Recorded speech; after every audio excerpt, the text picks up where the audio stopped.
स्वागत अभिनंदन है आप सभी का डीडी राजस्थान के हिंदी को समर्पित इस विशेष प्रयास के अंदर। जी हाँ दोस्तों, आज हम सभी हिंदी दिवस मना रहे हैं। डीडी राजस्थान अपने आज के इस विशेष कार्यक्रम में हिंदी की सार्वभौमिकता पर चर्चा करेगा, उसके भविष्य के बारे में बात करेगा और साथ ही साथ वर्तमान स्थिति के बारे में बात करेगा।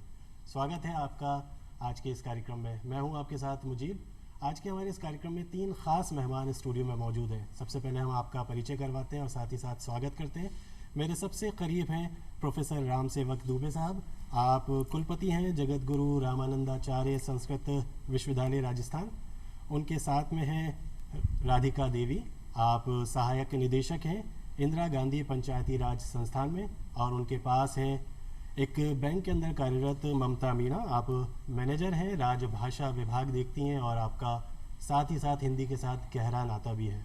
तो दोस्तों, आज की इस चर्चा की शुरुआत करते हैं महात्मा गांधी के इस कथन के साथ कि किसी भी राष्ट्रभाषा के बिना वो राष्ट्र बेआवाज़ होता है और देश की उन्नति के लिए राष्ट्र व्यवहार में उस राष्ट्र का यानी हिंदी का हमारे देश के लिए अनिवार्य उपस्थिति ज़रूरी है। तो आखिर आज के इस दौर के अंदर, आज के इस ख़ास दिन हम हिंदी की बात करें तो कितना महत्वपूर्ण हो जाता है। चलिए हिंदी के इतिहास की बात से ही हमारे इस कार्यक्रम का आगाज़ करते हैं। ममता जी, आपसे जानना चाहेंगे, हिंदी दिवस मनाने की औपचारिकता हमारे जैसे राष्ट्र के अंदर जहाँ पर 70% से ज़्यादा आबादी हिंदी जानती है, बोलती है, वहाँ पर कितना ज़रूरी हो जाता है? जी सर, बिल्कुल। हमें पता है कि जैसे हिंदी को संवैधानिक दर्जा दिया गया था 14 सितंबर 1949 को, तभी से हमारे यहाँ हिंदी दिवस मनाने की शुरुआत हुई है। और ये हिंदी दिवस मनाना उसी तरह से, एक तरह से जैसे हम त्यौहार मनाते हैं, तो हम हिंदी का भी हिंदी हमारी राष्ट्रभाषा है, मातृभाषा है और इवन राजभाषा भी है।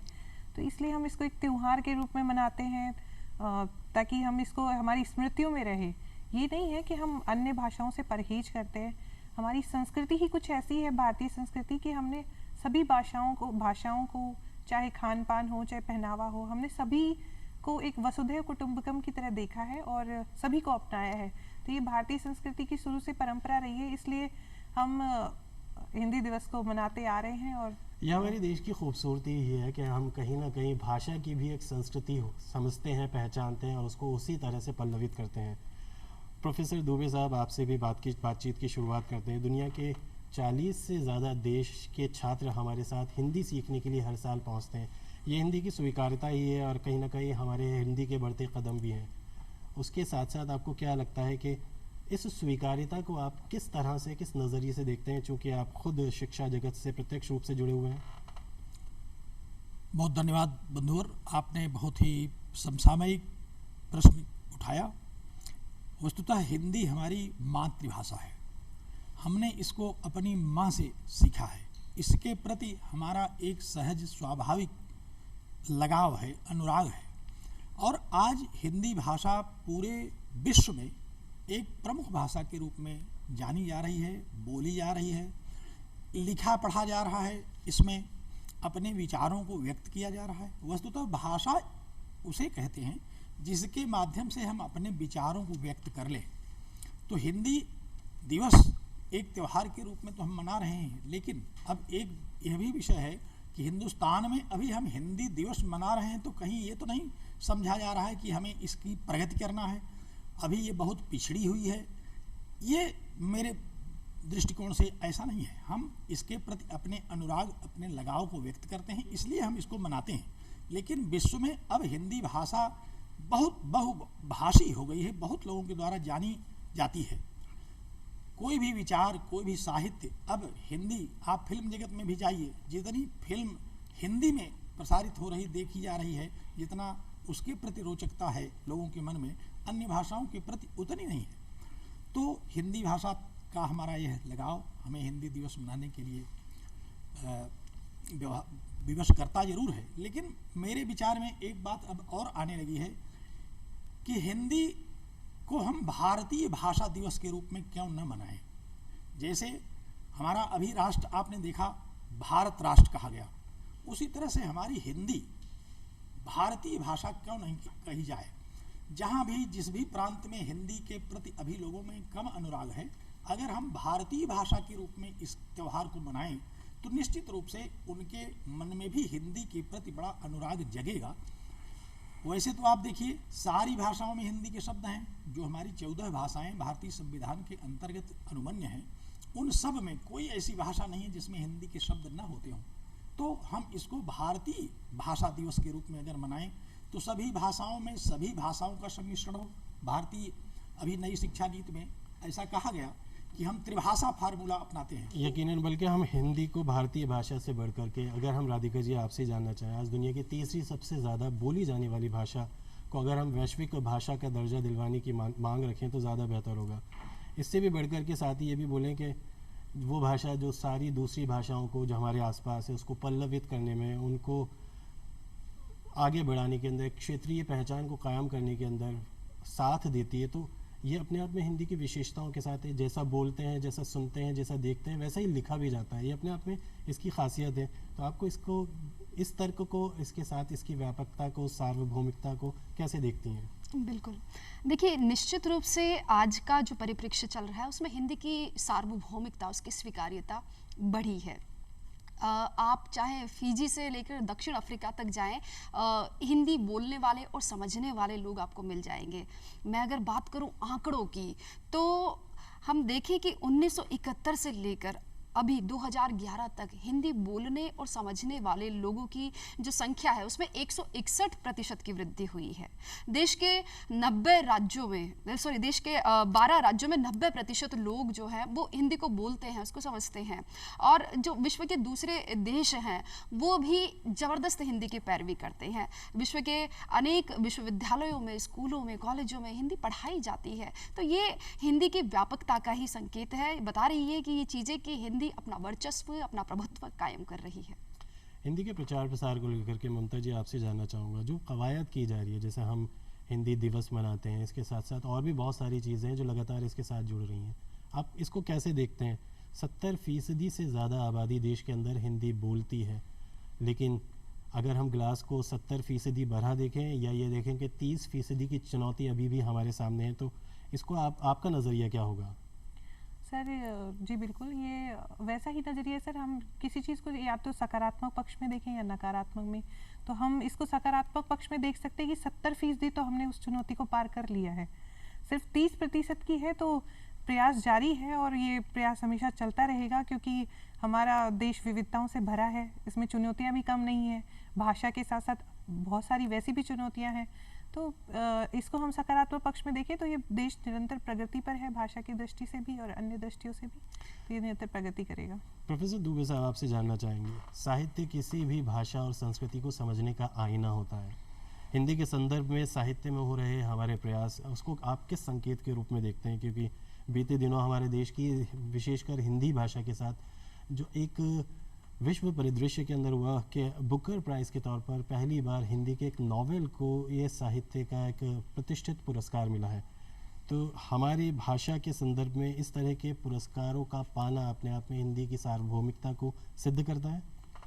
देखिए, भाषा के दो स्वरूप हैं। एक तो व्यावहारिक भाषा, जिसमें हम प्रायः समाज में, कार्यालयों में, अपने कार्य क्षेत्र में बात करते हैं, एक दूसरे के प्रति विचारों को साझा करते हैं। दूसरा वह भाषा जिसमें हम साहित्य सर्जना करते हैं। जैसे हिंदी में जब हम साहित्य सर्जना करने चलते हैं, तब हम वहाँ जिस हिंदी भाषा का प्रयोग करते हैं, प्रायः व्यवहार में हम उस भाषा का प्रयोग थोड़ा परिवर्तित रूप में करते हैं। तो हिंदी तो अपने आप में इतनी समृद्ध भाषा है क्योंकि ये संस्कृत से निकली है और संस्कृत के बहुत सारे शब्दों का इसमें हम प्रयोग करते हैं। हिंदी में शब्दों की कमी नहीं है, विचारों को विविध प्रकार से हम लोगों के पास संप्रेषित कर सकते हैं। तो जहाँ तक साहित्य सर्जना का विषय है, साहित्य हमारा हिंदी का बड़ा प्राचीन काल से कम 500 वर्षों से तो बहुत समृद्ध रहा है। हिंदी में अनेक बोलियों में हमारे ऐसे साहित्य लिखे गए, जैसे श्री रामचरितमानस की चर्चा अगर आप करें तो आज विश्व में श्री रामचरितमानस जितना लोकप्रिय है, जितना उसको कहा, सुना, पढ़ा और गाया जाता है, उतना अन्य किसी भी भाषा में कोई भी ऐसा काव्य नहीं है जिसको इस रूप में, इस रोचकता के साथ, इस भक्ति भाव से कहा, सुना और समझा जाता है।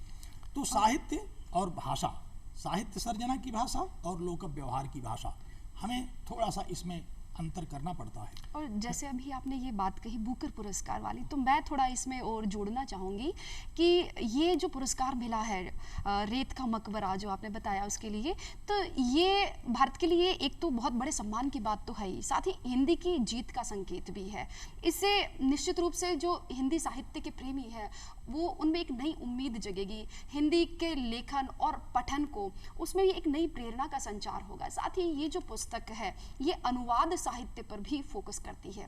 ये पुस्तक जो भारत के प्रकाशक है उनको भी अपनी कमियों को तलाशने का अवसर देती है और हिंदी की किताबों को दुनिया में पहचान दिलाने और लेखकों का आत्मविश्वास बढ़ाने में भी ये सहायक होगी। बिल्कुल, हिंदी के साहित्य, उसके प्रकाशन और साथ ही साथ इसके अर्थतंत्र को भी समझने का प्रयास करेंगे। लेकिन ममता जी, आपसे ज़रूर जानना चाहेंगे, आप चूँकि खुद हिंदी की स्कॉलर हैं, अभी आप उसमें शोध कर रही हैं, स्कूली स्तर पर और साथ ही साथ उच्च शिक्षा के क्षेत्र में जिस तरह के हिंदी को लेकर के प्रयास किए जा रहे हैं, हमारी बोलने की भाषा हिंदी ज़रूर है, लेकिन हम देखते हैं कि उतना शोध कार्य भाषा के लेवल पर उतना नहीं हो पा रहा है। आप क्या देखती हैं कि क्या स्कूल के स्तर पर जो भाषा सिखाई जा रही है वो सही है, या स्कूल के स्तर पर सिर्फ पास होने के लिए हम शिक्षा या भाषा को अर्जित करते हैं, सीखते हैं, उसके बाद आने वाले वक्त के अंदर भाषा को लेकर के हमारा ज्ञान उतना ही सतही है, उसको और ज़्यादा मजबूत करने की ज़रूरत है? सर बिल्कुल, आपने सही वो किया है कि शोध कार्य हिंदी में भी हो रहे हैं सर, ऐसा नहीं है। रही जाए आंकड़ों की बात, तो आंकड़े भले कम हो सकते हैं, लेकिन जिनकी हिंदी के प्रति रुचि है या हिंदी भाषा में वो पढ़ाई कर रहे हैं, वो आराम से शोध कार्य हिंदी में करते हैं। और कई विश्वविद्यालय ऐसे हैं जो हमारे भारत ही नहीं अब बल्कि अमेरिका हुआ, ये कई देश ऐसे हैं जहाँ पे भी हिंदी में पढ़ाई जारी है। तो ये हमारी हिंदी के प्रति उन्नति को दर्शाता है। अभी हमारे मोदी जी ने भी भाषण संयुक्त राष्ट्र महासभा में हिंदी में ही दिया है। तो ये हिंदी ऐसा नहीं है कि व्यापक तौर पे बढ़ ही रही है, और शोध कार्य भी निरंतर हो रहे हैं, पर ये है कि धीरे धीरे वर्चस्व इसका बढ़ता जा रहा है और व्यापक होता जा रहा है। राधिका जी, एक बार फिर आपसे जानना चाहूँगा, प्रशासनिक स्तर पर आप खुद उस प्रशासनिक तंत्र का हिस्सा हैं जो कहीं ना कहीं नीति निर्धारित करता है। हम देखते हैं कि बहुत सारी चीज़ें, बहुत सारा शिक्षा, बहुत सारा शिक्षा का माध्यम अंग्रेज़ी होता है, और तकनीकी शिक्षा के अंदर हमने बीते दिनों देखा बहुत सारे प्रयास किए जा रहे हैं राष्ट्रीय स्तर पर। मेडिकल की शिक्षा हमारी पड़ोसी राज्य के अंदर हिंदी में देना शुरू किया है। तो जब इस तरह के प्रयास होते हैं तो आप उसको किस नज़रिए से देखती हैं और भविष्य के लिए कैसा संकेत पाती हैं? देखिए, भविष्य के लिए एक सुखद समाचार है। तकनीकी शिक्षा में, मेडिकल शिक्षा में हिंदी का प्रयोग निश्चित रूप से हिंदी की प्रगति का मार्ग ही खोलेगा। अब तक दुर्भाग्यवश ऐसा नहीं हो पाया था, किंतु अब हिंदी में, जैसे अगर मैं मेडिकल की ही बात करूं तो मेडिकल के क्षेत्र में शपथ लेने से लेकर मरीज की पर्ची लिखने तक, यानी दवा हो या सिरिंज हो या ऑपरेशन थिएटर तक का जो सारा माहौल है वो अंग्रेजी के शब्दों में ही संपन्न होता था। लेकिन अब यहाँ पर हिंदी को बढ़ावा देना उच्च शिक्षा में हिंदी को बढ़ावा देगा। और इसके साथ ही, लेकिन यहाँ पर कुछ चुनौतियाँ भी मैं जिक्र करना चाहूँगी। यहाँ पर हिंदी के लिए एक तकनीकी और वैज्ञानिक शब्दावली है, तो उसका विस्तार करना होगा। इसके साथ ही विधिवत और श्रेष्ठ शिक्षण और प्रशिक्षण किया जाना होगा। और तकनीकी और मेडिकल शिक्षा ही नहीं, बल्कि मैं तो ये कहूँगी कि और भी बहुत सारे ऐसे फील्ड है, ऐसे क्षेत्र है, जैसे कि इंजीनियरिंग हो गया, प्रबंधन है, पर्यटन है, अर्थशास्त्र है, वाणिज्य है। तो यहाँ पर भी हिंदी की पुस्तकों का अभाव है। वहां पर हिंदी का सरल भाषा में, सुगम भाषा में अनुवाद किया जाए तो निश्चित तौर पर ये जो बात है वो हिंदी की प्रगति का मार्ग खोलेगी और हिंदी का रोजगारकरण भी होगा। 300 साल से ज़्यादा नहीं है हिंदी का इतिहास। प्रोफेसर दुबे, अगर मैं आपसे जानना चाहूँ, लेकिन उस मूल भाषा जिससे हिंदी आई है वो है संस्कृत, और आप उससे सीधे जुड़े हुए हैं उसी संस्कृत भाषा के, जो विश्व की प्राचीनतम भाषा मानी गई है। आपको क्या लगता है कि एक हज़ारों साल पुरानी भाषा, उसके साथ उसकी बेटी के रूप में हिंदी 300 साल पहले जब हमारे इस क्षेत्र के अंदर पल्लवित हुई, आज हम उसको किस स्थिति में पाते हैं? और आपको क्या लगता है कि उच्च शिक्षा के क्षेत्र में किए जा रहे प्रयास को कितनी और तेज़ी लाने की ज़रूरत है? नहीं, आज हमारी हिंदी बहुत समृद्ध है। सारे विषयों को हम हिंदी में पढ़ते पढ़ाते हैं, समझते और समझाते हैं। सामाजिक विज्ञान को आप ले लें, जिसको पहले अंग्रेजी में ही पढ़ाया जाता था, उसमें हिंदी में किताबें नहीं मिलती थीं। आज सामाजिक विज्ञान के सभी विषयों पर हिंदी में, हिंदी भाषा में पुस्तकें उपलब्ध हैं। संस्कृत को भी हम हिंदी माध्यम से अब पढ़ाने लगे हैं। जो गूढ़ शास्त्र हमारे हैं, जिनको कि हम संस्कृत को संस्कृत माध्यम में पढ़ाएं तो शायद जन सामान्य नहीं समझेगा, तो पहले हम उसको हिंदी में समझा करके फिर उसको रूपांतरित करते हैं अन्य भाषाओं में। विज्ञान की कक्षाओं में भी अब शिक्षक बिना हिंदी का आश्रय लिए छात्रों को पूरी तरह से समझा नहीं पा रहे हैं। आप कृषि विज्ञान की ओर जाएं, वहाँ भी मेडिकल साइंस की ओर भी जाएं आप, तो वहाँ भी अब क्लास में जो हमारे आचार्य लोग हैं वो हिंदी का सहारा ले रहे हैं और उससे छात्रों में जागरूकता भी बढ़ रही है।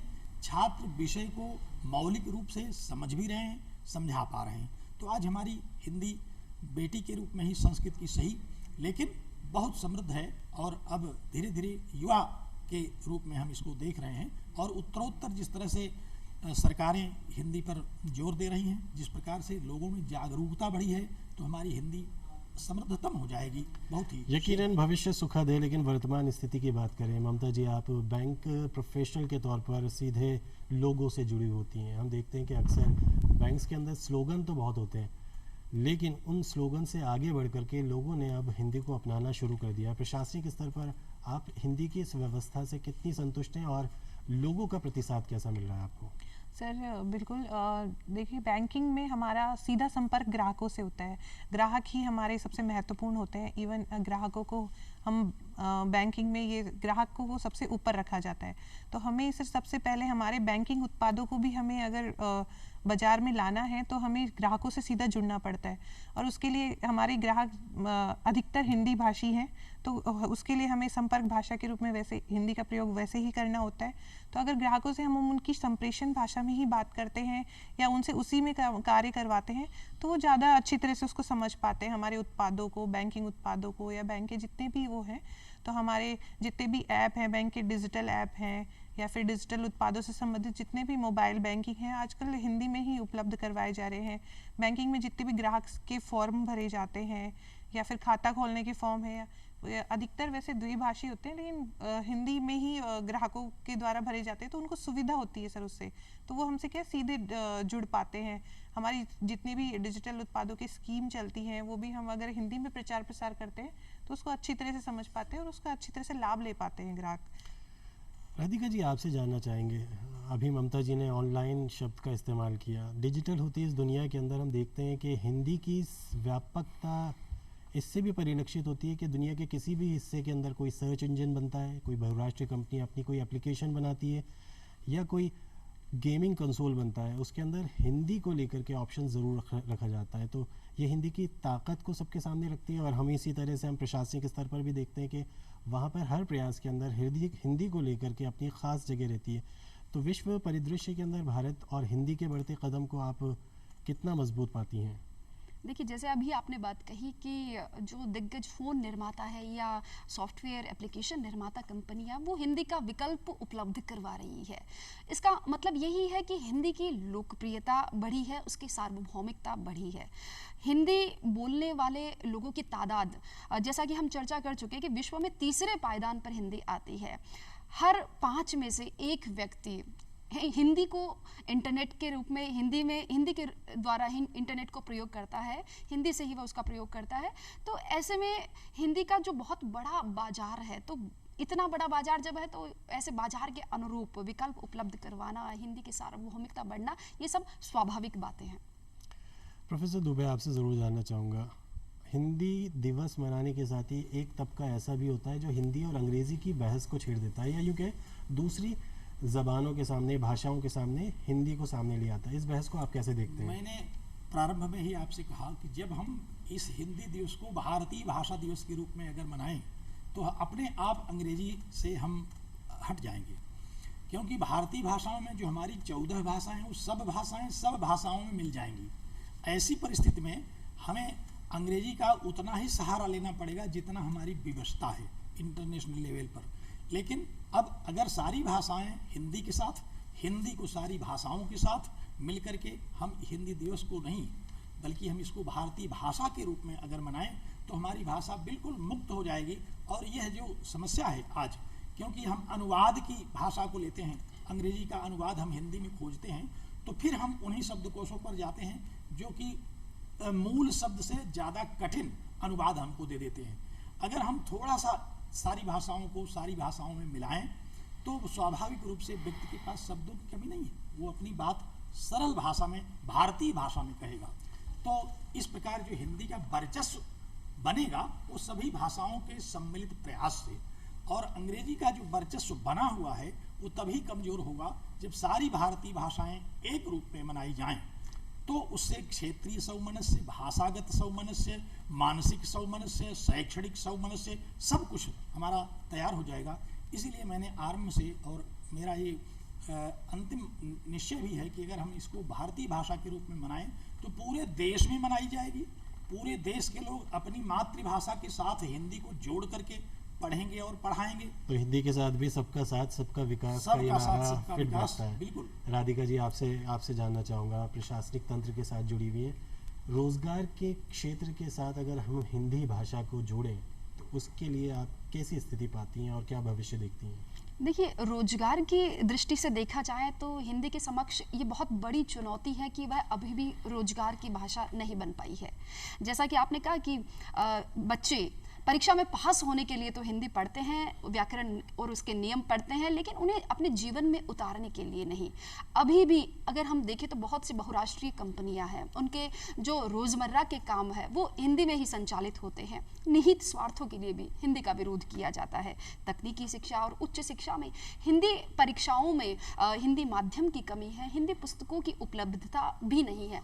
तो यहाँ आवश्यकता है सार्थक प्रयासों की, जागरूकता के कार्यक्रमों की, कार्यशालाओं की, समारोहों की, जिनसे लोगों में जागरूकता उत्पन्न की जाए, और साथ ही हिंदी के तकनीकी और व्यावसायिक अनुप्रयोग को भी बढ़ावा दिया जाना चाहिए। देखिए, अंग्रेजी जो है वो प्रतिष्ठा, सत्ता, नौकरी और पैसे से जुड़ी हुई है। इसे हिंदी से जोड़ना होगा तो हिंदी स्वतः ही रोजगार परक बन जाएगी। ममता जी, जनमानस मातृभाषा कहना बहुत आसान है, लेकिन इसके साथ साथ हम देखते हैं कि तंत्र के अंदर, व्यवस्थाओं के अंदर हिंदी कितनी आसानी से लोगों के लिए उपलब्ध हो रही है। आप चूँकि कहीं ना कहीं एक रोज़गार के क्षेत्र के साथ जुड़ी हुई हैं, जहाँ पे हिंदी की वजह से आपने अपनी स्थिति मजबूत की है, कितना आसान है, कितना मुश्किल है किसी भी तंत्र के अंदर सिर्फ हिंदी के बूते अपनी आप को कायम रखना? सर, ये बिल्कुल अपने उस जगह पे निर्भर करता है जहाँ पे आप मतलब आवेदन कर रहे हैं, या फिर जिस पोस्ट के लिए आपने आवेदन किया है। और बिल्कुल सही प्रश्न है आपका कि हिंदी से संबंधित बहुत सारी ऐसी सर विज्ञप्तियाँ निकलती हैं, और हिंदी से रोजगार भी बहुत अच्छे से जुड़ा हुआ है, लेकिन क्या है कि लोगों में जागरूकता नहीं है सर, वो लोगों तक पहुंच नहीं पाती हैं। कई ऐसे रोजगार हैं जिनके बारे में जैसे अनुवादक हैं, या फिर मतलब हर विभाग में ये निकाली जाती हैं विज्ञप्तियां, लेकिन लोगों तक वो पहुंच नहीं पाती हैं। इस वजह से उनको हमारे पास ये आंकड़े आते हैं कि हिंदी में रोजगार की उपलब्धता नहीं है, बल्कि ऐसा नहीं है कि हिंदी में रोजगार की उपलब्धता बहुत सारी है। भविष्य की संभावनाओं को देखते अपने आज के अंदर अगर हम फिक्र करेंगे तो अपने आप आने वाला भविष्य सुरक्षित होगा। राधिका जी, वक्त कम बचा है, आखिर आप हमारे दर्शकों को और आने वाले कर्णधारों को वो कौन सा मंत्र देना चाहेंगे जो हिंदी के भविष्य की संभावना को देखते आज के संदर्भ में बहुत महत्वपूर्ण हो जाता है? देखिए, अभी जो भी बातें चल रही थी उसके आधार पर ही मैं कहना चाहूँगी कि हिंदी जो है वो हमारे मन से स्वीकार होनी चाहिए, खुले मन से इसको स्वीकार करें। चाहे हम बच्चों को करवा रहे हैं तो उससे पहले माता पिता, अभिभावक इसको स्वीकार करें। अभिभावकों की, मीडिया की, शिक्षकों की इसमें बहुत बड़ी भूमिका हो सकती है। इसी तरह से हर व्यक्ति अपनी राष्ट्रीय और भाषाई बोध से गर्वित होकर अगर कष्ट उठाकर भी हिंदी को अपनाने का संकल्प करता है तो हिंदी का व्यवहार 100% हो सकता है, वो गिलास जो था वो पूरा भर सकता है। तो इसलिए मैं यहाँ कहना चाहूँगी कि हम संकल्प करें और उसे पूरा करें। इसके अलावा और कोई भी उपाय नहीं है, तभी हिंदी सशक्त और समर्थ बन सकती है। प्रोफेसर दुबे, आपसे जानना चाहेंगे, आपके पास जिम्मेदारी है एक नई पीढ़ी को तैयार करने की। भाषा को लेकर के हमारी ये समझ और संस्कृति कितनी और मजबूत होनी चाहिए हिंदी के परिप्रेक्ष्य में? उत्तरोत्तर हमें इसमें प्रयास की आवश्यकता है। हिंदी के माध्यम से हमें क्लासेज में पढ़ना, पढ़ाना, बच्चों को समझाना, उनको प्रेरित करना चाहिए। कार्यालयों में भी हमें हिंदी माध्यम में अब सारी सुविधाएं उपलब्ध हैं, हमें कार्यालयों में भी हिंदी को बढ़ावा देना चाहिए और धीरे धीरे 100% प्रयोग हिंदी के होने लगेंगे। मुझे पूरा विश्वास है कि इस गति से हम लोग आगे बढ़ेंगे तो हिंदी निश्चित ही शिखर पर पहुंचेगी, विश्व में इसका नाम गिना जाएगा और यह प्रकर्ष को प्राप्त करेगी। यकीनन हिंदी के गौरव के साथ अगर हम खुद को जोड़ेंगे तो हम खुद भी गौरवान्वित होंगे और साथ ही साथ हम हिंदी को भी गौरवान्वित कर पाएंगे। लेकिन उसके साथ साथ किसी भी भाषा की संस्कृति और सभ्यता को समझने के लिए ज़रूरी है कि हम उसके प्रारूप को समृद्ध करें और आगे बढ़ाने में अपनी भूमिका को सुनिश्चित करें। वक्त हो गया आज के इस हिंदी दिवस के विशेष प्रयास में हम हमारे ख़ास कार्यक्रम में आए हुए ख़ास मेहमानों का बहुत बहुत धन्यवाद कि आप आए और इतनी अच्छी बातें हमारे दर्शकों के साथ साझा की। हिंदी दिवस की ढेरों शुभकामनाओं के साथ बहुत बहुत शुक्रिया। धन्यवाद, नमस्कार, आपको भी बहुत सारी शुभकामनाएं। तो हिंदी दिवस के इस विशेष प्रयास को ख़त्म करने की आप मुजीब को दीजिए अनुमति। नमस्कार।